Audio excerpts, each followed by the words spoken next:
আসসালামু আলাইকুম ওয়া রাহমাতুল্লাহি ওয়া বারাকাতুহু।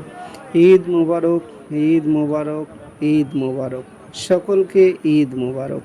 তো বন্ধুরা, আজ কালীনগর ঈদগাহ ময়দানে সকাল 6:15 ঈদের নামাজ সম্পন্ন হয়ে গেল। তো এখন আমরা বাড়ির দিকে ফিরছি। আমাদের এলাকাতে সবথেকে আগাম কিন্তু ঈদের নামাজ সম্পন্ন হয়ে গেল।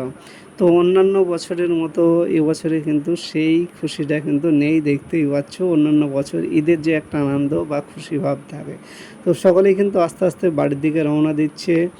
তো বন্ধুরা, আপনাদের এলাকায় কোটার দিকে ঈদের নামাজ সম্পন্ন হলো সেটা কিন্তু অবশ্যই কমেন্টে জানাবে। আর ভিডিওটি যদি ভালো লাগে তাহলে অবশ্যই শেয়ার করে দেবে, পেজটিকে ফলো করে দিয়ে পাশে থাকবে। ধন্যবাদ। আজকের মতো এই পর্যন্তই, ফিরবো নতুন ভিডিও নিয়ে। তখন সাথে থাকুন, পাশে থাকুন, আর ভিডিওটি শেয়ার করে দিন। নতুন নতুন ভিডিও আসছে, আপনারা পাশে থাকুন, পেজটিকে ফলো করুন এবং সাবস্ক্রাইব করুন। ধন্যবাদ সকলকে।